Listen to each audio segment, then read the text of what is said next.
I demanded my husband cancel a trip with his sister because I'm not comfortable with it. I'm not comfy. I am female, 47, and my husband is male, 53. We have been married for almost 20 years. We also have 3 kids. My husband grew up with little to no family. His mom passed early and his dad wasn't involved. Important for later. He has an uncle and cousin, and his grandmother passed away a few years ago. I have a large family and my children grew up seeing them, my sister and my mother, etc. By the way, this comes from Adept Ad 2148, and if you want to submit your own stories, go to the r/OK Storytime subreddit. My husband never really looked into seeing what happened with his father, but my oldest and I one day decided to dive into the ancestry on his side. I messaged a few people from a deep dive of people involved with his father. Long story short, his father had passed away, but we stumbled upon a half-sister who was female, 40. Everything started great. They had some things in common and they decided to meet each other. She lives in New York and we live in the DMV area. My husband and my middle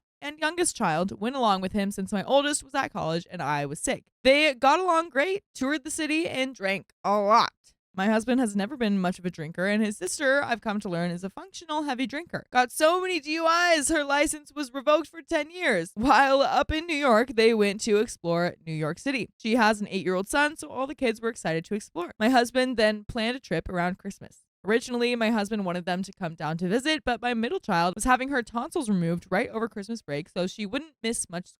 I knew she really needed to recover at home and not feel like entertaining. It may be his sister, but he has met her one time, and my husband said it was family and didn't seem to get that it would be awkward for her. Also, my dog and my oldest daughter's dogs do not get along. My husband told her to find a place to board him. We were less than 2 weeks from Christmas at this point, and he basically made it seem like she couldn't come home for Christmas because he didn't want to deal with the dogs and wanted his sister to come. I lost my crap on my husband and basically told him, how dare he make our own kid feel like they aren't welcome to come home for Christmas. I also wasn't sure how my dog would do with a little boy running around the house since he is protective and my kids are older. So I told him it would be better if he went to visit her since her husband went to see his family and he felt sorry for her being alone for Christmas. I wanted to see all my kids for Christmas and wanted to watch over my kid that just had surgery. So he alternately went up there for Christmas. He took a train, so it was only a few hours. They had a blast, lots of drinking and such, but had a good time. He was supposed to catch the train December 23rd, which got delayed, so they went to a bar and had drinks while waiting for the next train. They were pretty wasted, and I was annoyed at this point because I wasn't sure if he would make it home for the holidays, and it was the only time our family would definitely be together again. The daughter was in college, one enlisting, and another in high school. He got a train late in the evening and got home at 2 to 1 a.m. on Christmas Eve. We spent the holidays together and all went well. He began getting weird around his phone at this time, and my daughter and I would poke fun at it. I would try to Google something on his phone and he would get very protective of this. Between this, they would chat on the phone and message each other, specifically on WhatsApp. He says this was for video calling due to Android versus Apple. The next visit was in March. This time, she came to the DMV. She brought her best friend and her son and herself. Her husband was originally supposed to come, but suddenly canceled, and her best friend decided to come. I think she wanted to invite her, and her husband wanted this to be explicit family time, so he left because the friend was coming. He told me that they rented a house to stay at, and he picked them up from the train station. He stopped by a local brewery with them, then went to the house with them. He insisted that they paid for this house, and this is important for later. My oldest daughter came home from college to meet his sister as well. She ended up being their designated driver for the restaurant they all wanted to go to. His sister and her best friend ordered a lot of apps and made themselves welcome with more booze. I went with my son and joined shortly after this. Then I went home. My daughter drove them back to the Airbnb. Originally, my husband was going to come home, but his sister said that she needed him to stay at the Airbnb. She felt unsafe and didn't have a car. It was in the mountains and safe, but I understand the car. Fair enough. So he stayed with her. The rest of our family went back to our house. They then continued to drink tons of booze that night. They then got up the next day and wanted to go to a winery. I didn't want to go to the winery all day and babysit wasted people, and I actually felt bad for her son. Sweet kid and a total joy. He's only 8. So while they were at the winery, I took my son and her son to an indoor playground, Ninja Warrior type place. so he wouldn't be stuck with wasted adults all day. They had a blast, and I texted his mother updates throughout the day. I picked them all up and brought them back to the Airbnb where they drank the night away. 2 of my kids stayed at the house with them. I had to go home to take care of the dogs, then hung out for a few hours and my husband took them to the train station. Shortly after this, I figured out that he paid for the Airbnb. He lied about this, which really frustrated me because I would have understood helping her out, but it was the fact that he blatantly lied to me. I confronted him and asked if he paid for everything during this trip. He said he did because they were the guests, but he paid when he visited them in New York around Christmas. Dinners out and drinks, which isn't cheap. I began to grow frustrated with the lying and it started to create a lot of doubt. I just get a weird vibe and told him that I find it weird how he has been prioritizing her over his own family. My daughter then left for basic training and is supposed to graduate in August. Just recently, he has some health concerns, which have now arisen. Kidneys, possible cancer, waiting on diagnosis. Oh my goodness. Along with this, I decided to check his texts. He was making a radio call joke with his sister and said her name would be Tatas and said that he probably shouldn't say that because it was inappropriate. His sister's birthday is in August, which is right around our daughter's graduation. My husband mentioned that it was her idea to come down for her birthday and he could show her where their dad grew up. I told him that it might not work out because our kid might be graduating boot camp and he said that she knew that it might get canceled. This is during the time that my daughter may graduate, so he explained to her that it may not be feasible. She then ignored him. I said that I do not feel comfortable with this and I do not want Vicky to come either. He said that Vicky isn't coming yet, but she might. You're making this weird. I am feeling increasingly uncomfortable with this dynamic, and we had a conversation about her drinking problems and his health concerns. I will preface that he's aware that she is practically a functioning heavy drinker. I noted that I didn't want him drinking, not out of control, but concern for his health. He said, well, if it's not cancer, I'm going to drink. And I only have concerns for you if you don't listen to full episodes of more stories just like this one. All you gotta do is just go to iHeartRadio, Spotify, Apple Podcasts, whatever your favorite podcast app is. Just search OK Storytime. I'm worried for his health and his sister tends to suck him in with her and Vicky. I do not want him doing this trip or the trip that he wants to do again during Christmas. I want him to have a relationship with his sister, but he is making me feel like it's not weird and uncomfortable. He needs to prioritize his family as he only has so much PTO and myself. It feels like his sister is the priority and I'm in the back seat. But this Christmas, my daughter gets time away from the military and she is possibly getting married shortly after. This holiday season with the entire family will be limited. So am I being the a-hole by saying I do not feel comfortable with him being at this hotel with his sister and making him cancel this trip? I don't think so. I feel like you need to tell him, like, hey, I get it. You want to hang out with your sister, but, like, this dynamic is way too freaky deaky for me. Like, we need to take 10 steps back and make this a little bit more cordial. Also, it's the holidays and you should spend it with your family too, and not just focus on her. I get it. You want to spend time with her. This is not how you do it. I feel like there's a cheat code here. If there's someone you are like right before you get married or right before you get with anyone, you're like, I want to hook up with this person for the rest of my life. So whenever you start dating your partner, you're like, hey, this is my sibling. And you guys make photos, get photos with parents, make it all look like your siblings. And then you can just like meet them whenever and get freaky and call them whatever you want. So you're thinking that she just might not be his sister at all? Yeah, no, this is a hookup. That would be very interesting. My husband cheated on me through Craigslist. Oh, would you look at that? That's fancy. My husband, 40 male, and I, 40 female, have been married for 17 years. It's always been easy. We never fight. We are a good team. We come to agreements easily, even if we didn't at first. Basically adhering to the, if you feel so strongly that you want to put your foot down about this one, then sure, we'll go with yours. Because we so rarely disagree. I like hanging out with him. We share fun friends. We have kids whom we parent almost equally. I say almost because he works slightly longer hours than I do, so I tend to deal with them a little bit more. He is awesome in the house. He cooks beautiful meals, helpful with cleaning. And by the way, this comes from user deleted, and if you want to submit your own stories, go to the r/OK Storytime subreddit. So, all of our friends joke about us like the perfect couple. Hope I could find a relationship like you've got. You're so lucky that you trust your husband to travel for work with women like that, and have asked me for relationship advice like I would know the answers. Usually I don't, Because I'm not good at fighting, we never do it. Our marriage has been easy, comfortable, comforting, happy, and calm. We're both very laid back and avoid stressors of any kind whenever possible. We have always shared the view that infidelity is a deal breaker. Once a cheater, always a cheater. Why would someone ever put themselves in a position where it could happen to them a second time? It's easy to make hard and fast rules about it before you're in it yourself. Now, here it comes. I logged on to his laptop because mine doesn't have the program I needed to work on real quick. Open up the browser, and there's a throwaway email account with a conversation open between him and another woman. Dun, dun, dun. I thought nothing of it and went to open another tab, but after I opened it, my brain registered having seen the words, I can't say that. Seeing words that are very inappropriate and spicy sleep terms. WTF? I opened it back up and read through 2 or 3 emails, which was enough to make it clear that it in fact was going on. The cheating. He happened to come home at that minute, and astonishingly, my immediate reaction was to smile at him and say, "Hey babe, did you have a good day?" I guess I was just so shocked and I hadn't processed it yet. I don't think real quick.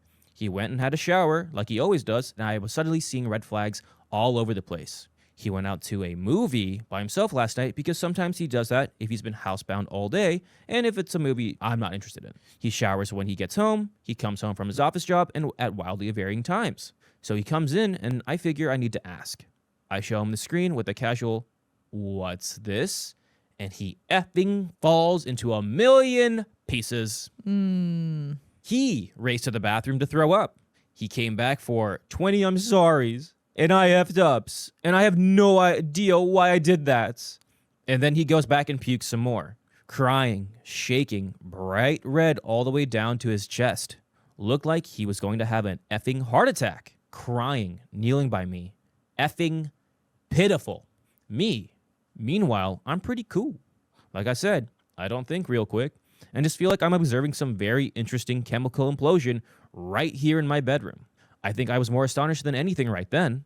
So now, like 10 minutes of theatrics in, I start asking a few questions. Who is she? No one I know. How long have you been seeing her? A few weeks. Do you love her? No!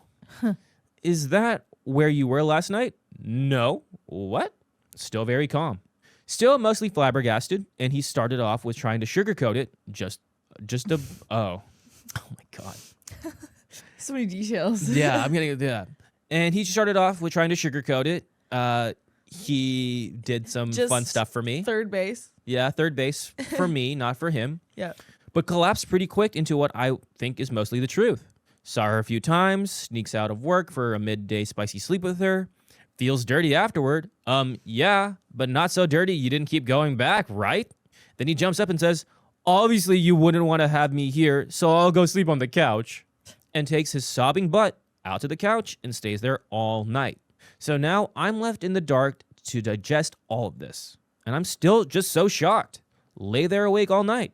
Could hear him awake out there all night. He was probably like going, Yeah.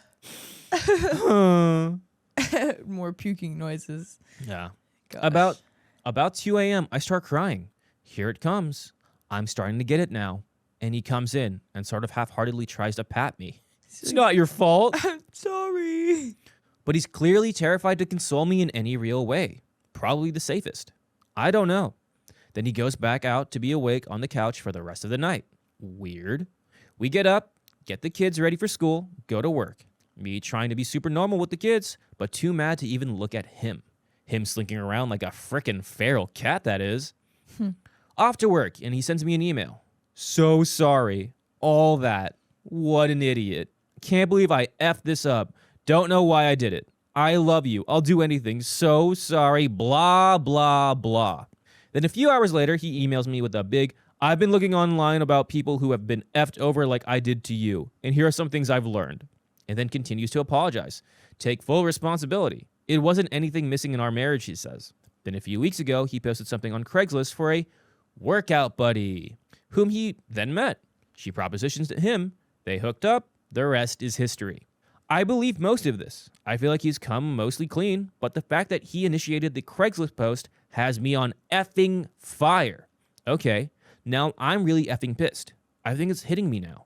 I have effing rage. I like how just the mid post, it's like processing for OP. No, literally. It's like, this is literally, I mean, it's journaling for these people. So it's like, he's like super chill. I didn't feel bad. But actually, wait a second. Whoa, this is crazy. This is stupid. He said, sorry, I'm just typing this in all caps. Right. It's starting to click. I can't call him right now. I'm at work. So I fire off an email back, replying to all his points. And I basically punish him with my ire as much as I possibly can with my piss weak all caps. I have never felt anything like that before. I effing hated him. How dare he? End of work, I go home, normal in front of the kids. The kids go to bed, and he slinks in and says, can we talk now? I'm calm again, emotionally drained, and say that I really don't know what to say. I burned my fury out earlier, and now I'm just sad. He cries again. So sorry. Again. I'm such an idiot. Again. I'll do anything. Again. So here we are. What the heck happens now? Do I cut my losses and get the F out and go through the withdrawal of what has been a great marriage? Or at least I thought. This is a sucky option though, because while I'm happy living in this town, if I wasn't tied here to his work, his family, and our mutual friends here, I'd rather live in a different country where I lived before. But I can't have our kids living thousands of miles away from their otherwise good dad. I just don't know where to go from here, and we have an update. Yikes, man. Oh my Angie. gosh. Well, I mean, I kind of think you do know where to go from here. I kind of think you know that you want divorce. If you hate him like this, if you feel so betrayed, it's like, and you have decided that like cheating is a non-negotiable. He did that. You literally stated it. Once a cheater, always a cheater. It was like one of the things that you guys agreed upon, and he broke that. Right. And I mean, he's definitely going the route of trying to apologize, but trying to like degrade himself. Yeah. But it's like at the same time, At the same time, it's like you can't. Okay, you can keep digging, but Yeah, I'm not changing my opinion. Right. Exactly. It's like that's not gonna actually convince someone. Yeah. It's just gonna possibly manipulate. Also, to the very beginning of the story, where you guys are like, we don't argue at all. Yeah. It's healthy to argue, not in like a combative way, but to actually have genuine arguments with your partner. If you guys agreed upon everything, or disagreements, like genuinely, that's part of a relationship. If you guys are like that, I feel like it's too good to be true. I think disagreements are healthy for a relationship because it shows that you guys have your own opinions. And and that you're not afraid to like speak up about that. Speak about your mind and like, okay, we disagree on this. I like chocolate. You like vanilla. Right. Great. That like we can agree on that. But like, I'm not gonna take your side. I like chocolate more. Right. It's natural. I think that happens, and I think again, I'm not discrediting your relationship, but just for people out there, it's okay to have your opinions. You could have a perfect relationship and still have disagreements. That's all I'm saying. Exactly. We do have an update. 72 hours in. It's Friday. Well, he's still here. He immediately broke it off with her before closing the email account. He only ever dealt with her by email. I checked the phone records, but also he just usually does stuff via email anyhow. Seems legit. I'm sure that went down fine because it seems like she and her husband are cool with each other, / both of them, picking up randoms off Craigslist. I did not catch a glimpse of something suggesting that both she and her husband did that in those few minutes I saw the emails. I'm certain he won't see her again. He'll show me a spicy sleep test, results before coming anywhere near me. Why should I be the one to be getting effing tested? Anyone have any relevant comments here? If he's tested, then I should be cool, right? Am I missing something? Also, it's expensive, so I can maybe see what he got tested for and then only get myself tested for different things later, you know? Twice the scope of all those possible infections. Play it safe. He has arranged to see a counselor Monday. The kids have coincidentally had some days off school and are sleeping over with friends a lot, so we've temporarily dodged a bullet there. And by the way, you be dodging so many bullets by hanging out with us, by listening to full episodes with stories just like this one. Just go to Spotify, Apple Podcast, iHeartRadio, or your favorite podcast app and search up OK Storytime. There we have so many stories. Again, 65 days worth and So counting. many. Yeah. So if you're not getting those 65 days in, what are you doing? What are you doing? What are you doing? What are you spending your time on? Okay, we have a counselor. That's good. We have marriage counselor. Great. Yeah. I feel like we should ask him why he did this, other than like, I'm an idiot. Yeah, because he was just like, oh, I don't know why I did it. Oh my God. It's like, okay, well, I think you probably There's did. a reason. There's definitely a reason you did this. Right. Like, I think he understands that there's no excuse, which is why he's going down the like degrading route. But yeah, there's definitely like there's always an explanation, you know? Yeah. So you can at least try to find that out. Obviously won't excuse it. Right. But like, yeah, I think it's worth a shot. I mean, it kind of doesn't sound like their marriage can be saved by this, but I guess go for it. Give it a shot. We have a little bit left. Yes, we do. Let's see what happens. He is never online / watching TV at home like he usually has been, which is very weird. He just sits and tries to read or whatever. It's weird because he's obviously upset, but also because he really doesn't know what to do with himself. Yeah, he's not out cheating. He's not out being scandalous. Never had so much time to fill in the evenings without electronics. He's trying to be sweet to me, but it kind of gags me. He says he loves me and he's sorry, and all I can find to respond with is the Han Solo, I know. Nice. As for me, I was totally cool the first couple of days. Then yesterday, I cried all dang day. I felt a lot of pressure to decide to either forgive him or divorce him right away. But then I realized, again, thank you to the commenters, that I really don't have to do that right now. I'm confident he isn't seeing anyone else at this very moment. All the rest of whatever's been done is already dang done. I'm not concerned for my safety or anything like that. So a few weeks of calm thinking time and honestly observing him and seeing if we've got anything left to go from will be really good for me and help me figure out where to go next. What a crap show. Dang. And that is the end of the story. Dang, Yeah. man. You like, it's the thing of you already broke your pretty much number one rule of Yeah. just no infidelity, and you did it. Right. Um, Right. So, yeah, I mean, again, it's like you're doing the best you can with trying to work on things, but yeah. And there's nothing you need to do. You did nothing wrong.